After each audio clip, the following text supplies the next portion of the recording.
الشهر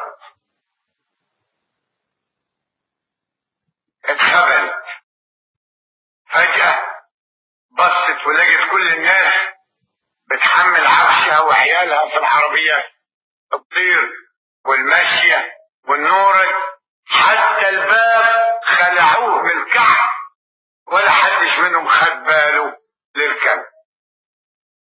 وقبل ما يتعاتبوا مع الناس على الخدمة طول العمر كانوا الناس مشوا، مع ان الكلب من الاول رتب نفسه على انه يعيش للناس.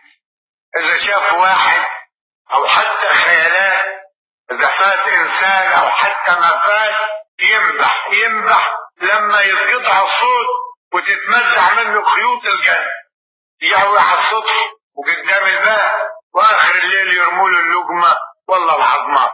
اكتر شيء في الدنيا منتمي للانسان هو الكلب. لا يقبل كلب في قرية يعيش من غير صاحب.